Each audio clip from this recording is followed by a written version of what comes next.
noite. Eu sou a Jéssica, eu sou estudante de pós-graduação aqui na faculdade, orientação do professor Maurício Dieter, e eu faço parte do Centro de Pesquisa e Extensão em Ciências Criminais, que está com essa parceria com a Defensoria, trazendo esses dois gigantes do processo penal aqui hoje. Então, estou muito honrada de estar aqui. Queria agradecer a presença de todo mundo e com a palavra já o professor Geraldo Prado. Obrigado, Jéssica. Reitero que prazer é tudo meu. Bom, a primeira parte do nosso encontro foi para pensarmos um pouco sobre qual é, afinal, o objeto das nossas preocupações. Se é o processo penal naquela perspectiva de um método de acertamento do caso penal, de definição da responsabilidade, recorrendo a provas e estabelecendo com base nas provas esta responsabilidade penal do suposto autor da infração penal, ou se o nosso objeto de preocupação transcende a esse processo penal com estas características, particularmente com as características que nós conhecemos no Brasil, e se há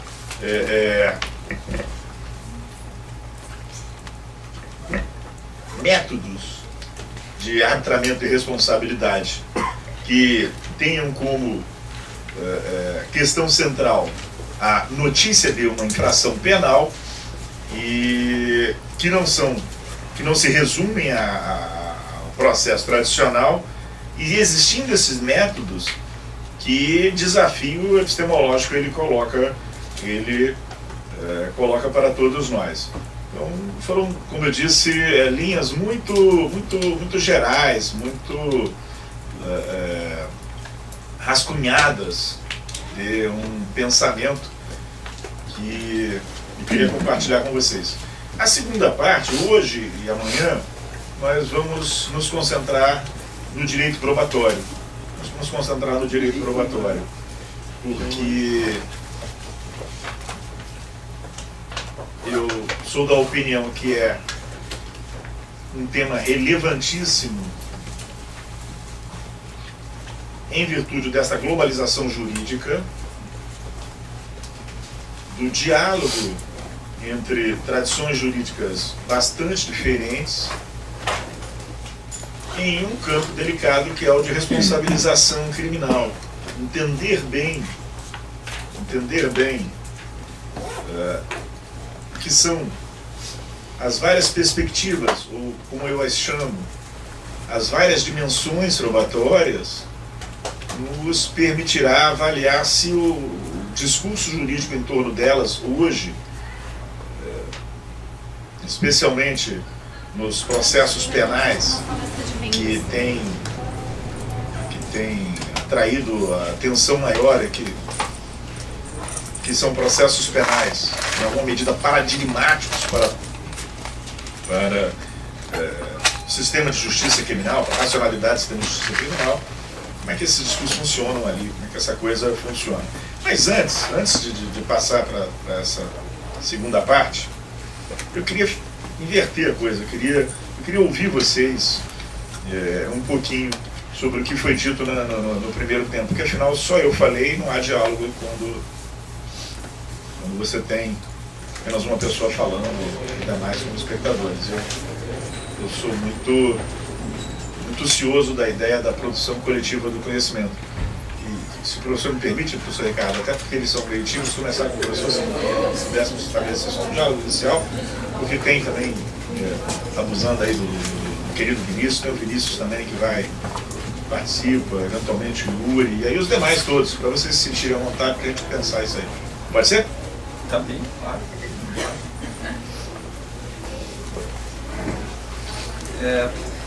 Aproveitando que a gente havia conversado logo na saída, uma das últimas coisas que o professor Geraldo Prado mencionou foi da dicotomia, da opção a ser feita entre encarar todas as demais facetas de procedimentos e e de espécies jurídicas que não são praticamente consideradas como processo penal, tomando como exemplo a justiça restaurativa, e considerar isso como processo penal, ou bem não considerá-los como um processo penal, assumindo todos os riscos daí oriundos, né? Mas talvez a questão central, professor, e aí a minha pergunta vai também porque me toca naquilo que, quando escrevi a minha tese, não tinha sequer imaginado, não tinha sequer pensado sobre ela, a respeito caso a opção seja tomarmos exemplificativamente a justiça restaurativa como modelo de processo penal, tomando a investigação do compliance como um modelo pertencente ao campo do processo penal.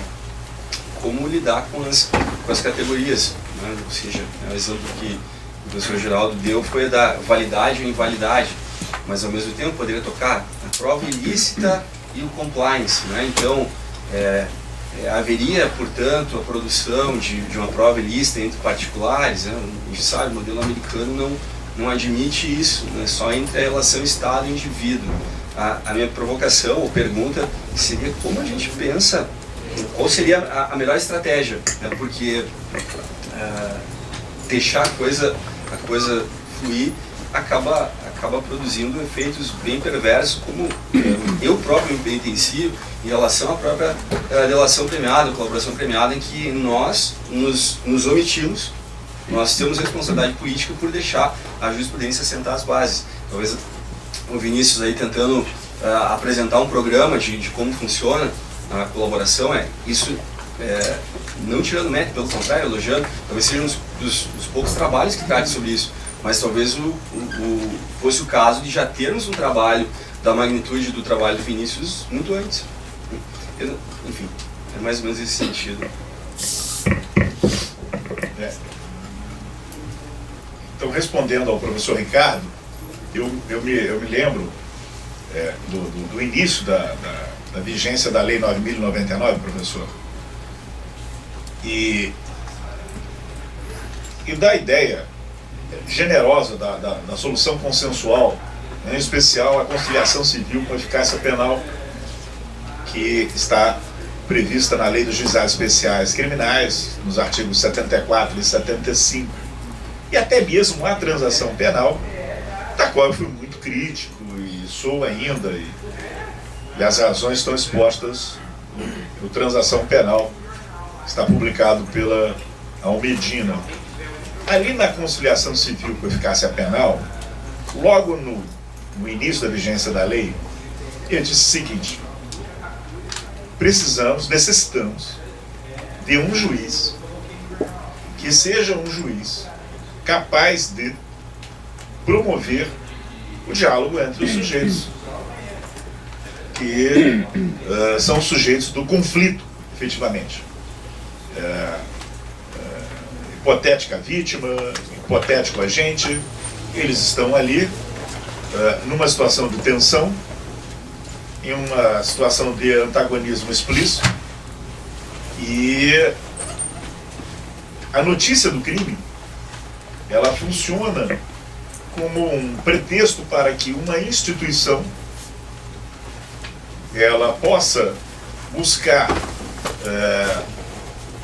aproximar essas pessoas, estabelecer um diálogo.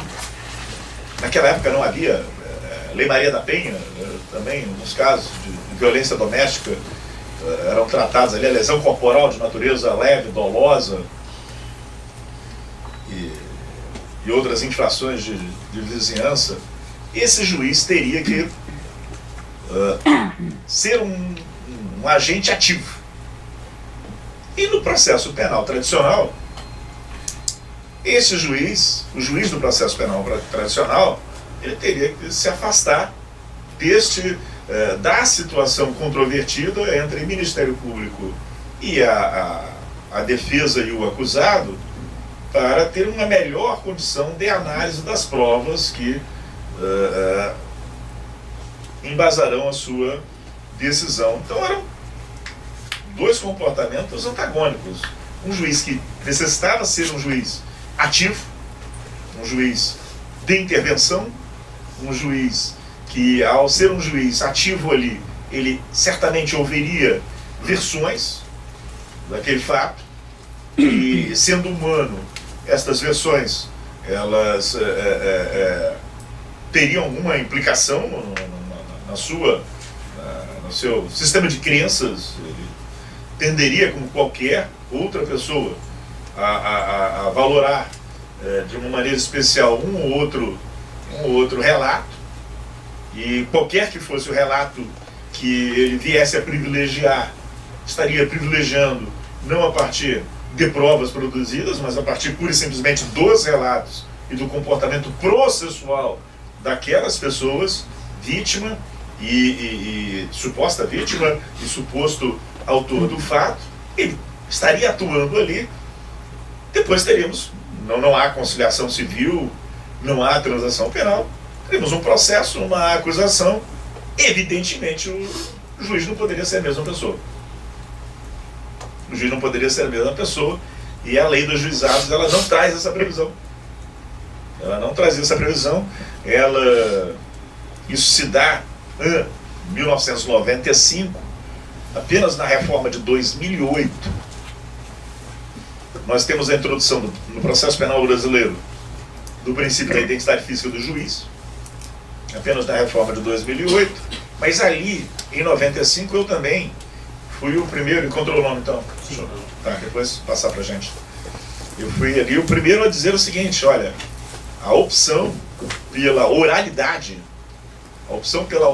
no procedimento sumaríssimo é a opção pela identidade física do juiz. Porque a oralidade tem um sentido muito maior na redução de complexidade. O que a oralidade modifica no processo é estrutural, e entre as modificações estava ali a identidade física do juiz.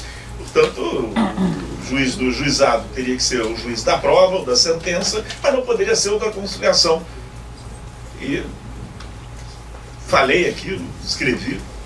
Se não tivesse feito, daria exatamente no mesmo. Não mudou absolutamente nada. Era o juiz da conciliação, era o juiz da causa, era o juiz que tinha escutado os dramas da vítima, as alegações do autor do fato, era depois o juiz que ia participar do processo, colher a prova. E eu acentuava isso, porque isso pareceu estranho às pessoas na época, dentro da ideia da verdade real, né? Mas como o autor do fato vai contar uma história na audiência de conciliação, ele vai contar uma história completamente diferente no seu interrogatório judicial, caso seja acusado.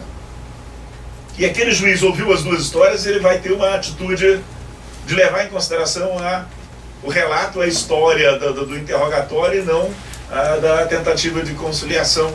É um pouco uma delação, como o artigo 4º, que determina uma certa desconsideração naquilo ali. Como é que isso é possível do ponto de vista epistêmico? Não é possível, não é possível. Isso efetivamente não é possível. Portanto, é necessário que haja duas pessoas diferentes. Elas têm que ser duas pessoas diferentes. É necessário que haja uma blindagem rigorosa entre essas etapas, que elas não se comuniquem, que elementos de uma não contaminem, não sejam transferidos para a outra. E esse tipo de análise, professor Ricardo, é uma análise que vai além, aquela coisa.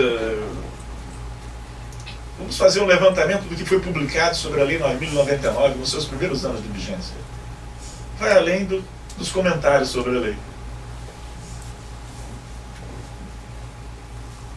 Também Nilo Batista, ele usa uma expressão, ele, ao se referir a uma determinada maneira de se produzir textos jurídicos e não doutrina, ele vai dizer o seguinte: você tem uma atividade de pós-glosadores ou de neoglosadores. E o que nós vimos ali foi exatamente isso, uma glosa Lei 9.099, opiniões ali em cima dos textos legais. A diferença entre uma forma de raciocinar e outra é que você toma, num caso, aquela experiência como uma experiência complexa. por uma experiência complexa, que por ser complexa, ela não vai oferecer respostas simples. Ontem me perguntaram, é possível, num caso de apelação, em que haja prescrição, que o apelante condenado, ele requeira ao tribunal que não reconheça a prescrição, porque ele quer ver o mérito da apelação julgado e quer o pronunciamento da sua absolvição? E eu respondi aos desembargadores que me perguntaram, sim, a depender do resultado da apelação. Se for para absolver, é possível. Se não for para absolver, tem que proclamar a prescrição. Ah, mas se é para julgar o mérito, é para julgar o mérito. Eu falei, não funciona assim. Segundo o eventum litis, que é um raciocínio, né? Isso, agora, eu disse a eles, para poder explicar por que, no âmbito do sistema, é dessa forma e não da outra forma, eu tenho que também promover esse processo de redução de complexidade do conceito de presunção de inocência. Então eu vou estar sempre trabalhando profundamente com complexidades e uma justiça criminal de tradição autoritária, ela é simplificadora. Ela é altamente simplificadora. É impressionante. Né? As soluções que aparecem, elas parecem muito lógicas. Elas parecem muito lógicas, para quem, evidentemente, não trabalha com a questão da lógica. Pode me passar o nome dele? Tá aí? Até do geral.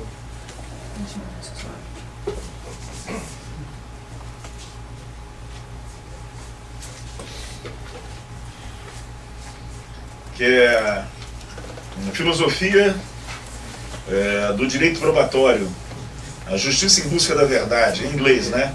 Ho é H-O, né? Hock, H-O-C-K, Lai, Hock Lai, a filosofia do direito probatório, justiça em busca da verdade, Oxford. Esse autor e outros tantos autores, eles vão trabalhar a lógica das provas, que é mais um campo altamente complexo. O que são presunções, o que são falácias, o que são inferências. Então, voltando à questão, professor Ricardo, nós vamos entrar num campo de alta complexidade, em que nós temos que, ao entrar neste campo, adotar a postura do antropólogo, aceitar colocar um ponto de interrogação em todas as nossas certezas, vou falar de uma delas que é muito cara também aos seus estudos, em todas as nossas certezas, e buscar reorganizar esse modelo que me parece muito importante que seja visto como um modelo de arbitramento de responsabilidade, tomando como fato central a notícia-crime. Que veja, em vários momentos a notícia-crime não se confirma. Vamos admitir que haja a introdução do plea bargaining. Vamos admitir a transação penal. A notícia-crime é o elemento suficiente para a responsabilização criminal. Então, o elemento indispensável ali vai ser a notícia-crime. No exemplo que eu dei dos crimes culturalmente motivados, das práticas culturais de arbitramento, lá dos Makushi, também a mesma coisa. Nas infrações que são simultaneamente empresariais, administrativas, fiscais, tributárias, criminais, a mesma coisa. Então a gente vai colocar pontos de interrogação, porque é importante colocar pontos de interrogação nas nossas certezas, ampliar o nosso horizonte de análise e saber que não haverá uma resposta única para todos eles. Qual o ponto que eu queria sinalizar? Eu não sei. Eu tenho muitas dúvidas. Eu até vou escrever sobre isso, porque é necessário escrever nesse trabalho.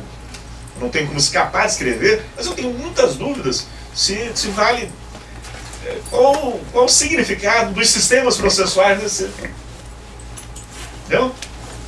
Que os sistemas processuais, eles se transformam, né? Eles são teorizados a partir de uma determinada perspectiva. Se eu mudo a perspectiva, eu já não sei se eu tenho condições de lidar com a ideia dos sistemas processuais, se elas vão, se ela vai dar conta, se o acusatório inquisitório vão me responder a certos problemas aqui. O que é básico, o que é fundamental em qualquer caso. Aí, por isso, e nisso, um grande mérito, não apenas do Ferraioli, tanta gente, né? Tanta gente, é o de compreender que não há uma teoria ou um processo de teorização, porque aqui a gente vai ampliar isso, né? Desengajada. Ela tem que estar engajada politicamente. E essa é uma opção. Essa entendeu? Do que a gente está falando aqui é de redução do sofrimento dos seres humanos. Então, quando Ferraioli vai desenvolver o seu raciocínio, quando vai falar da epistemologia garantista, epistemologia autoritária, é claro que é muito juízo de valor ali. Mas tem que ter juízo de valor. Qual é a grande crítica que se pode fazer a autores que têm uma contribuição expressiva no âmbito da epistemologia jurídica própria, como Michele Tarufo ou o Jordi Ferrer Beltrán? É que num determinado momento eles querem uma coisa asséptica, como se a justiça criminal ela funcionasse para punir os culpados. Como se a justiça criminal funcionasse para punir os culpados. Um debate uma conversa que eu tive com eles e também com algumas professoras ligadas a eles, eu só vou usar textos, pesquisas de criminologia norte-americana. Por quê? Não é lá que tem o debate dos estándares de prova? Não é lá que tem o debate da qualificação da atividade probatória, da melhor qualidade da prova? E vocês vão me explicar por que os negros são mais criminosos que os brancos.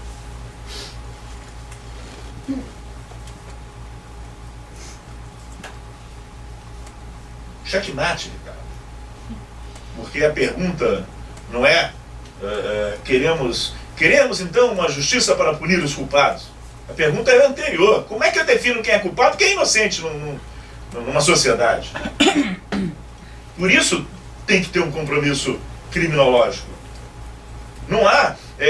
vou fazer aqui um corte. Nós temos 4 grandes segmentos da epistemologia. Uma epistemologia individual.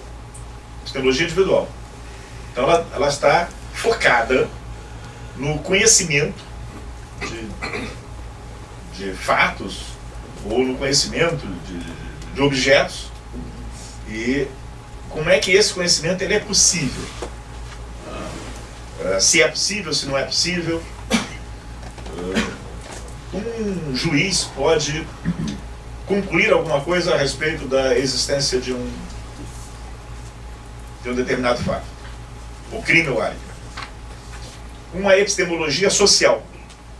A epistemologia social, ela foca as estruturas. Então, se a epistemologia individual olha para a cadeia de custódia das provas, a epistemologia individual olha e diz, olha, o juiz vai confiar de que ali há 500 gramas, 1 quilo de cocaína, porque foram tomados cuidados epistêmicos para assegurar que o que foi apreendido em poder do agente é a mesma coisa que foi entregue ao delegado de polícia, a mesma coisa que foi entregue ao perito, a mesma coisa que o perito devolveu ao delegado, a mesma coisa que ele entregou ao juiz, ficou à disposição das partes. Eu estou diante de uma situação de epistemologia individual.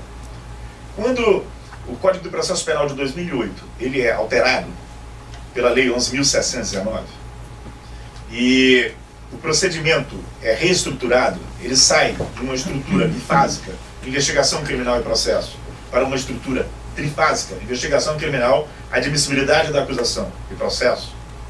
Há essa etapa intermédia, admissibilidade da acusação, que está no Código de Processo Penal, do artigo 394 ao artigo 399, ela vai cumprir muitas funções. Uma das funções que ela deveria cumprir é de fiscalização da qualidade da prova. Porque não se trata apenas de um problema de prova ilícita, não permitir que provas ilícitas entrem no processo. Mas estão corretos os norte-americanos? Estão certos os norte-americanos? Não permitir que provas obtidas licitamente, mas que possam levar a conclusões ilusórias, e vou voltar ao filme que eu mencionei mais cedo, né, ao filme do John Nash, né, a conclusões ilusórias sejam admitidas no processo. Então isso aqui é epistemologia social. Então tem uma primeira classificação, epistemologia individual, epistemologia social. E tem uma outra classificação, epistemologia objetiva e epistemologia subjetiva, que eu aqui defini para nossos fins durante o dia de hoje como epistemologias do Sul, apenas para dar um exemplo. Porque isso é do Sul também do Norte, né? Obviamente, não pode ser diferente. Então, na epistemologia objetiva, há um certo sentido de neutralidade do processo de conhecimento. Eu quero saber o seguinte, afinal de contas, João matou José no dia 12 de março de 2015? Epistemologia objetiva. Na epistemologia subjetiva, entram os elementos políticos que determinam a constituição dos fatos, mesmo após o fato histórico. Exemplo, da minha cidade, numa esquina, no lado da esquina, um menino negro, de short e chinelo, com um pacote, com 10 envelopes de cocaína. Na outra esquina oposta, um garoto branco, bem vestido, arrumado, com um envelope, com 10, um pacote com 10 envelopes de cocaína. Um é autuado por tráfico de drogas, outro é autuado por posse para uso de drogas. Isso chama-se epistemologia subjetiva. Então são duas grandes divisões. Então, eu compreendendo isso, e eu sei que aí eu volto para esse campo. Tem um universo grande. Falávamos mais cedo, não me lembro agora quem foi, se foi você mesmo, não sei, não, que me perguntava aqui sobre nós conversávamos aqui sobre esse processo de transferência dos deveres de vigilância no campo não apenas no campo do direito penal econômico, também no campo da regularidade das eleições, toda essa criminalização dos processos eleitorais que está sendo vista aí, a questão da corrupção e tal, essa coisa de mudar. Eu não tenho saída, eu tenho que ali aplicar para além da epistemologia objetiva e epistemologia subjetiva. Eu vou o tempo todo complexizar as coisas, eu não tenho respostas únicas. Então você vai ter um sistema rigoroso de garantias, num processo em que a aferição da verdade está determinada pela produção da prova, e um sistema maleável em que o foco é a composição do conflito. Esse sistema maleável, ele não pode, em hipótese alguma, permitir que os seus elementos contaminem outro.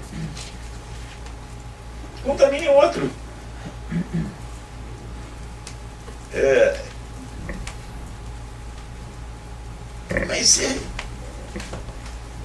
é justo.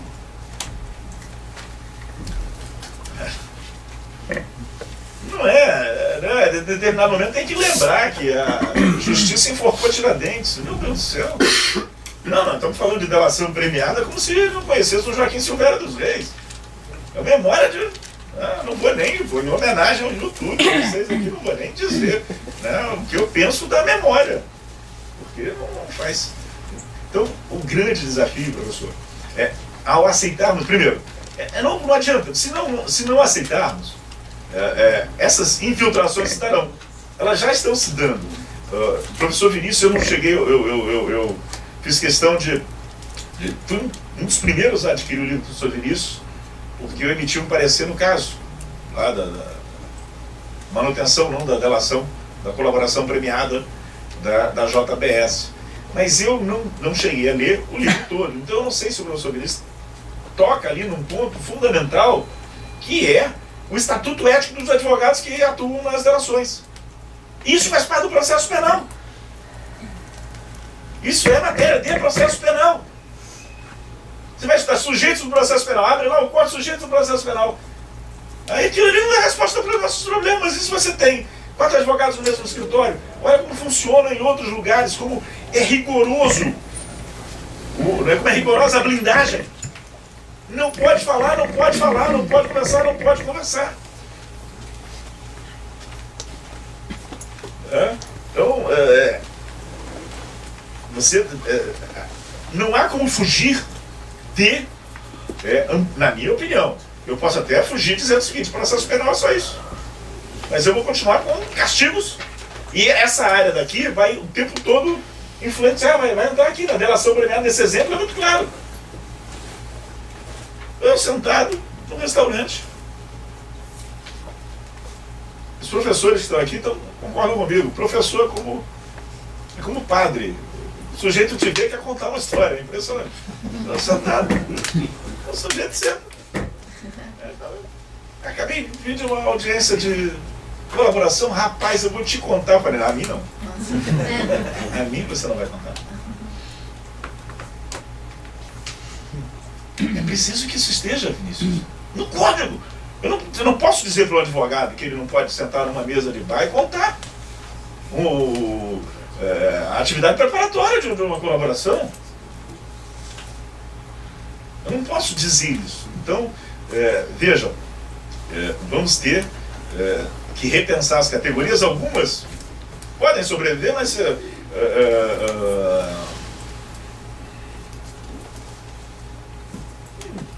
os autores está aqui no meu bolso. Marcelo Carvalho, aliás, antes disso, aqui na USP tem um extraordinário professor de lógica e direito chamado Juliano Maranhão. Juliano Maranhão, é aqui, parece. Eu fiz agora em julho 2 bancas aqui de prova, e ele está com alguns trabalhos extraordinários publicados pela Marcel Ponce, Juliano Maranhão. Adicionando ele aqui, dá aula aqui. Então o paciente vai, abre a porta, senta lá e assiste a aula do cara. É importante, muito importante. Lá no Rio Grande do Sul, sobre filosofia analítica, Danilo Marcondes. Só, gente, eu estou falando de brasileiros que são estudados no mundo todo.